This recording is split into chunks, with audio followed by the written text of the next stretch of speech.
एक ओर हमारी प्रदेश सरकार शिक्षा को बढ़ावा देने के लिए शिक्षा के नए नए आयाम स्थापित करने के बड़े बड़े दावे करती है, तो वहीं दूसरी ओर देश के भविष्य कहे जाने वाले इन होनहार विद्यार्थियों को सड़क पर उतरकर अपनी जायज मांगों के लिए सरकार की मिन्नतें करनी पड़ रही हैं। अपनी विभिन्न मांगों को लेकर एबीवीपी के विद्यार्थियों ने जिला सचिवालय पहुंचकर जमकर सरकार के खिलाफ प्रदर्शन कर नारेबाजी की।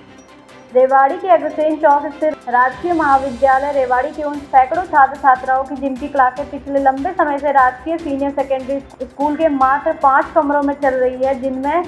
लगभग 450 विद्यार्थियों को बैठना पड़ता है और शौचालय व पीने के पानी तक की व्यवस्था नहीं है। इनकी मुख्य मांगे हैं महाविद्यालय के लिए जमीन अलॉट करना, नॉन फिजिबल जोन से बाहर करना और जब तक महाविद्यालय के लिए ज़मीन अलॉट नहीं होती तब तक इनकी क्लासें कहीं ऐसी जगह शिफ्ट की जाए जहां सभी मूलभूत सुविधाएं हों।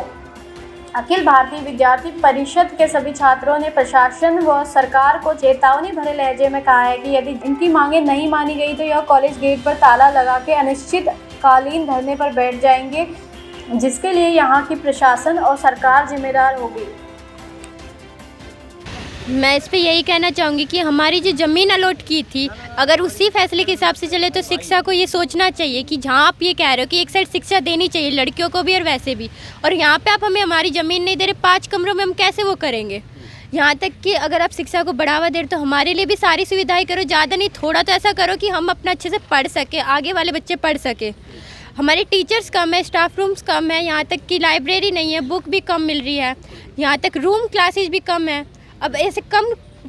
कम उसमें कैसे काम चलेगा, हमारी क्लासेस पूरी नहीं हो सकती, जिसके कारण सिलेबस वो होता है।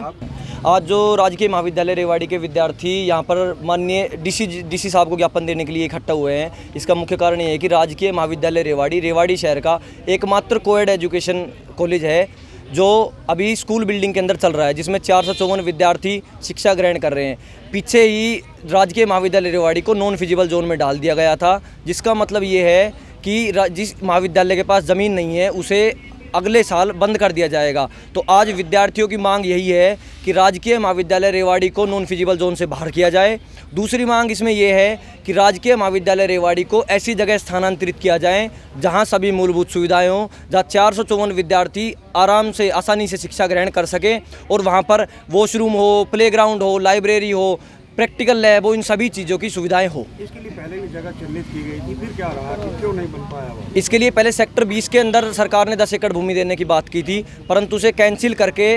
उस भूमि को कैंसिल कर दिया गया। अब ये राजकीय महाविद्यालय रेवाड़ी राजकीय बाल वरिष्ठ माध्यमिक विद्यालय में चल रहा है, जहां पर 5 कमरे अलॉट किए गए हैं, परंतु अब तक सरकार ने इस विषय पर कोई भी ध्यान नहीं दिया है। हम पहले भी कई बार सरकार को ज्ञापनों के माध्यम से अवगत करा चुके हैं। अब आपकी डिमांड क्या है और अगला कदम क्या होगा अगर आपकी आवाज़ नहीं सुनाई देती सरकार? डिमांड तो हमारी ये है कि राजकीय महाविद्यालय रेवाड़ी को स्थानांतरित किया जाए जहाँ सभी मूलभूत सुविधाएं हो, जहाँ विद्यार्थी आसानी से शिक्षा ग्रहण कर सकें। यदि और जब तक ज़मीन अलॉट नहीं की जाती तब तक स्थानांतरित किया जाए और जैसे ही ज़मीन अलॉट होती है राजकीय महाविद्यालय रेवाड़ी के भवन का निर्माण किया जाए। यदि हमारी मांगें नहीं मानी जाती है तो विद्यार्थी परिषद एक बड़े आंदोलन पर उतरेगी, जिसके लिए प्रशासन व सरकार स्वयं जिम्मेवार होगी।